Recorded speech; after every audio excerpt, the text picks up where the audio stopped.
Ladies and gentlemen, please welcome Attorney General Designate Ms. Loretta Lynch and Vice President of the United States, Joe Biden. Hey, buddy.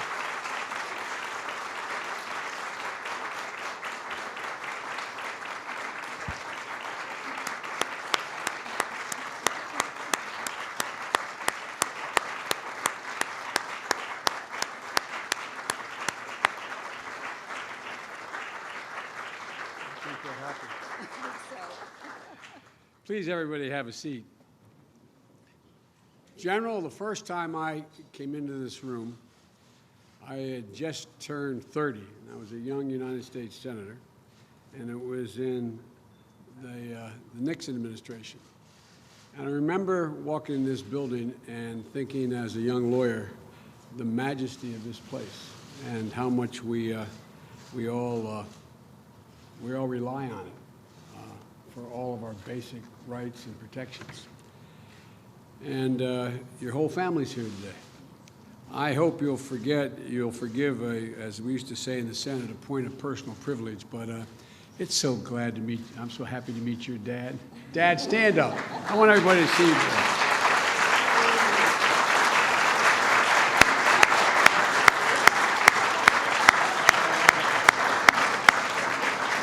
Chairman Leahy, as you know, this is a man who never thought it paid to be silent in the face of oppression and prejudice. And so many people, Reverend, so many people, not only in your home state of North Carolina, but throughout this country, owe you so much for not just your wisdom, but the physical courage it took back in those days to speak out as you did. A Baptist minister who always taught his children that anything is possible. Now think about that. A lot of us tell our children that. But in the face of Jim Crow in North Carolina, raising a lovely, bright young woman as well as her brother and saying anything is possible.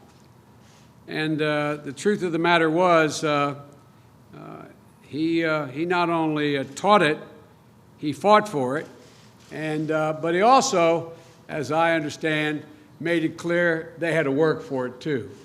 And the dad taking young Loretta to the courthouse to see important cases was a pretty, I imagine even those days, fairly innovative. Why does he have his young daughter with him in the courthouse? And then the local library, drop her off to instill in her one of the few places a young black woman could be, and with some degree of security, surrounded by all those works that instill just an incredible love of learning and language in you, Loretta. This is an incredible moment. A Baptist minister who preached during the sit-ins in Greensboro finds himself 50 years later with his daughter in this magnificent room, his daughter now leading the march toward a more perfect union, something he fought for his whole life and still fights for. Ladies and gentlemen, it's about time. It's about time this woman is being sworn in. It's about time.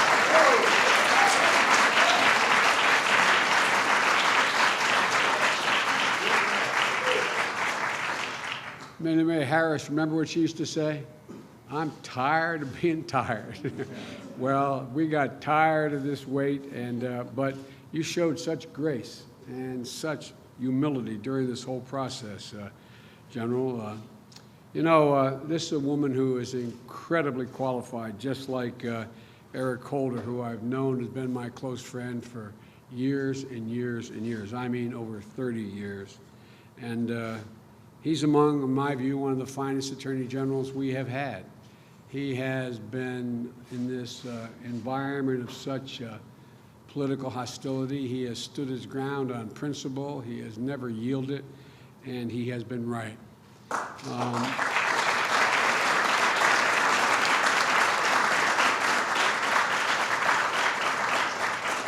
Now, the reason Eric's been always so nice to me, as Valerie can tell you. He was on the two-person committee to decide who to choose as vice president. So he owed me for what he did. No, I'm joking. That is a joke. Press, that is a joke. It's been a great honor of my life. But he's also been one of the great friends of my life. For the past 6.5 years, Madam Attorney General, Eric has we've sat next to each other in cabinet meetings. There's a protocol where each seat is, and you will sit on my left during those cabinet meetings, and Eric sat there, and I don't know how many meetings we've had in the Situation Room, like with the FBI director and others that are here, the Oval Office, issue after issue. National security and counterterrorism, civil rights and voting rights, marriage equality and immigration, violence against women and the criminal justice reform, and funding the COPS programs, and so much more. He served the department with distinction and our country with honor, and I thank him, but most of all, I thank Sharon, his wife, and his family. He has a beautiful family, a brilliant young kid. I thank them for their service. And I have absolute confidence that Loretta Lynch will exceed the high standards set for her because she's cut from the exact same cloth. Both she and Eric embody the mantra of one of their predecessors, the man after whom this building is named, who said, "The purpose of life is to contribute in some way to making things better." The purpose of life is to contribute in some way to making things better. 5 generations, your brother is also a Baptist minister, of Baptist preachers, will teach you how to make things better.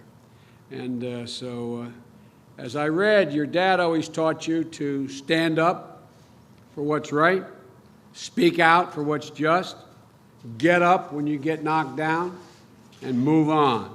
If there's anything you should know about Loretta Lynch, following her father's example, she excelled in everything she has done from the time she was a child. She's never been limited by the lower expectations of others, but has always exceeded the expectations she even set for herself. Top of her class in high school, got into a lot of universities, but decided she wanted to go to Harvard. Harvard undergraduate, a law school, did well as an aspiring young lawyer. And for 30 years, she's been a first-rate, fair-minded, independent lawyer and prosecutor as a U.S. attorney and in private practice. She's shown the resolve to prosecute and jail terrorists, mobsters, and gang members. She's shown fidelity to the law and rooted out public corruption. She's shown determination to bring down financial fraudsters and child abusers. And she's shown a dogged pursuit to bust the brutal human trafficking rings that she has encountered. She's shown an unyielding commitment to the rule of law and basic human rights. She forged from the battling violent crime in the mean streets of New York to striving for accountability in the crucible of genocide in Rwanda. And as a top federal prosecutor, she's worked with and learned from law enforcement officers and agents. You're going to have a great partner in this one, Director Comey. In her own words, she said she is a better prosecutor because of them.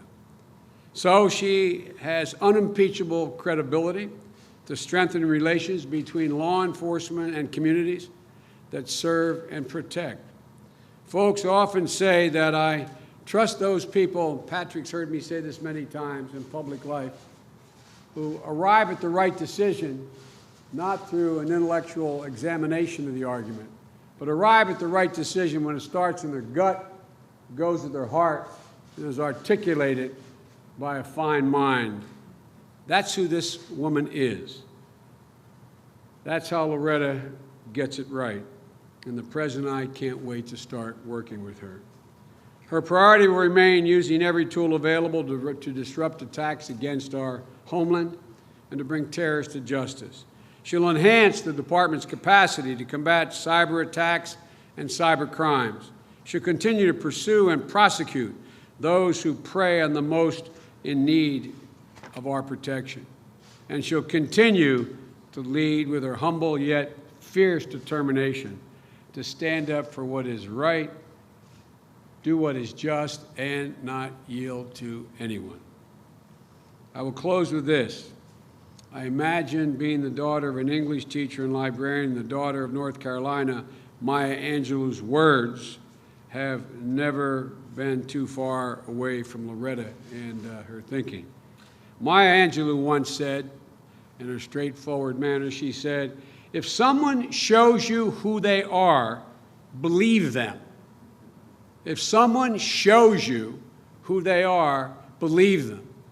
A very simplistic phrase, but pretty profound. She has shown us her entire life who she is. So believe her.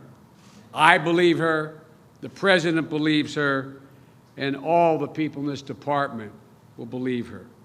Loretta, you've shown who you are in everything you've done, and you've upheld the very values of the oath you're about to take, and we believe you.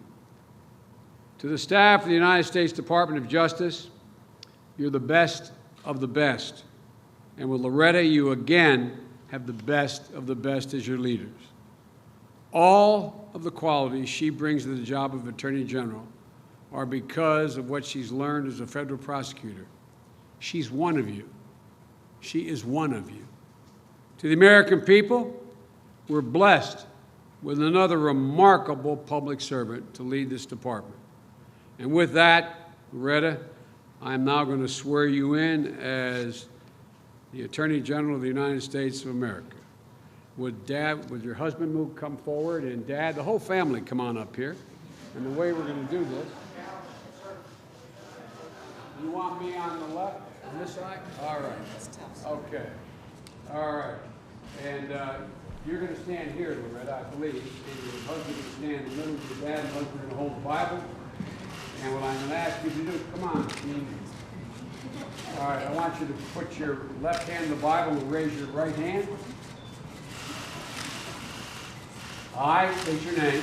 I, Loretta Elizabeth Lynch, Do solemnly swear do solemnly swear that I will support and defend that I will support and defend the Constitution of the United States the Constitution of the United States against all enemies, against all enemies, foreign and domestic, foreign and domestic, that I will bear true faith that I will bear true faith and allegiance to the same, and allegiance to the same, that I take this obligation freely, that I take this obligation freely, without any mental reservation without any mental reservation or purpose of evasion, or purpose of evasion, that I will well and faithfully discharge that I will well and faithfully discharge the duties of the office the duties of the office on which I am about to enter. of which I'm about to enter. So help me God. So help me God. Congratulations.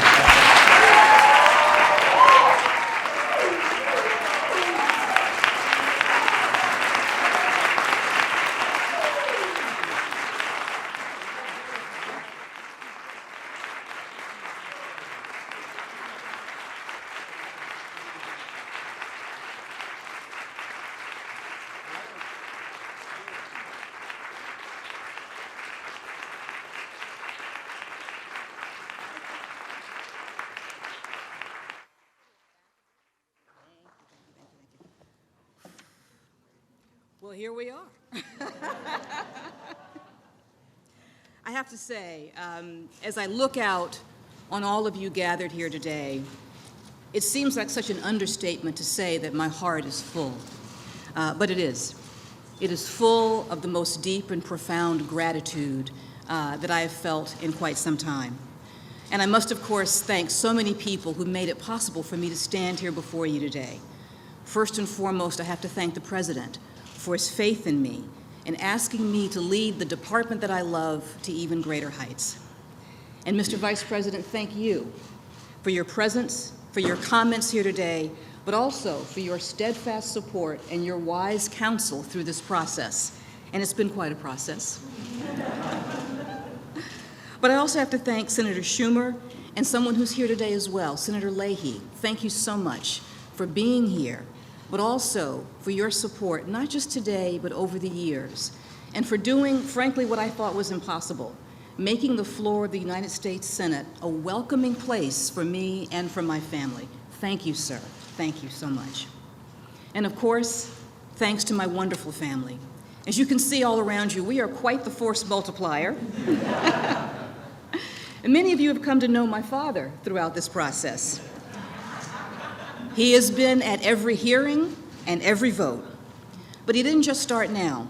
I remember looking up as a young AUSA, preparing to do my very first trial and seeing him in the gallery. And he was there for everyone thereafter.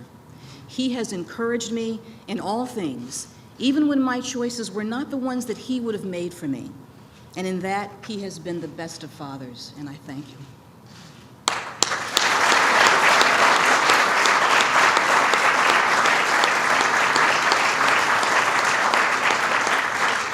And I hope that you all know that without him, I would not be standing here before you today, having just been sworn in as the 83rd Attorney General of the United States of America, just 1 week after his 83rd birthday.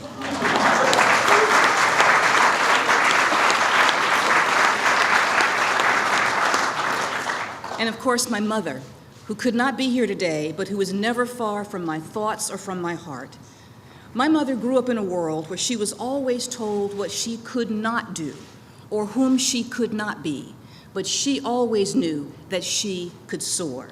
And she did what would have seemed impossible in that small North Carolina town of her youth. She raised a daughter whom she always told, whatever the dream, to be a lawyer, a prosecutor, or the Attorney General. Of course you can. I thank her as well. And I have to thank my wonderful husband, who has supported all my choices and all my dreams. I would not trade his love and support for all the riches in the world, because to me, they are all the riches in the world.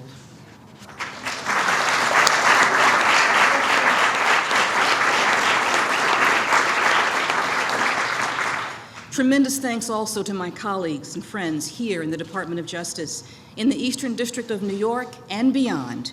But even more than that, tremendous thanks go to some people who could not be here today, the literally thousands of people, many of whom I have never met personally, who have expressed their support throughout this process.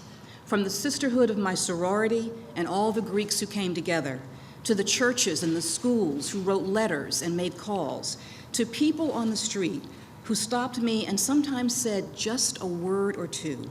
Please know that sometimes those words made all the difference to me as I traveled this road, and I thank you. I thank you all as I prepare to join once again with the outstanding people of this Department of Justice. It has been the honor of my life and the privilege of my profession to have stood shoulder to shoulder with you on twice before from the Eastern District of New York. Because you are the ones who make real the promise of justice and redress for all Americans.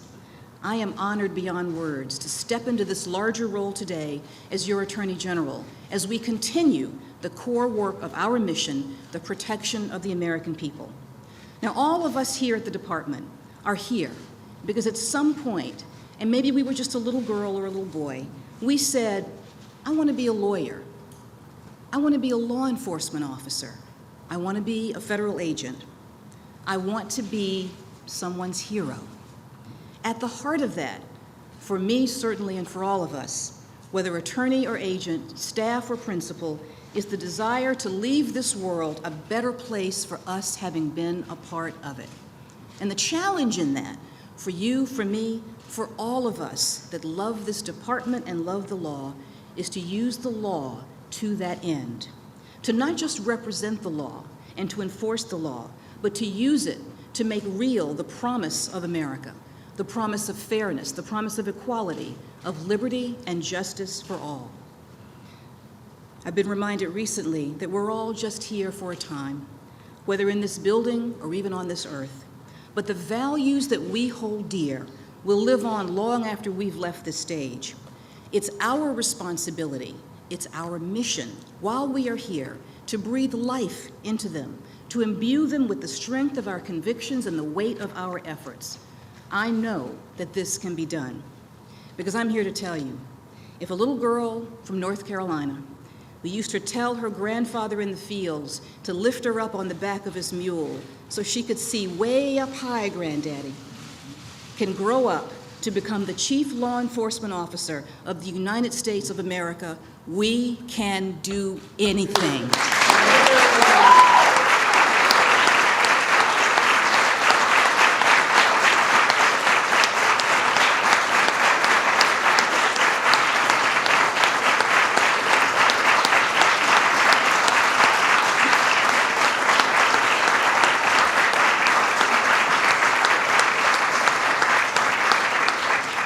We can imbue our criminal justice system with both strength and fairness for the protection of both the needs of victims and the rights of all. We can restore trust and faith, both in our laws and in those of us who enforce them. We can protect the most vulnerable among us from the scourge of modern-day slavery, so antithetical to the values forged in blood in this country. We can protect the growing cyber world, and we can give those in our care both protection from terrorism and the security of their civil liberties. My friends, we will do this as we have accomplished all things, both great and small, working together, moving forward, and using justice as our compass. And I'm here to tell you, I cannot wait to begin that journey with all of you.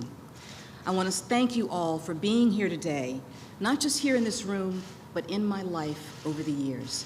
Thank you all so much, and I look forward to working with you as we make real the manifest promise of this, our Department of Justice. Thank you so much.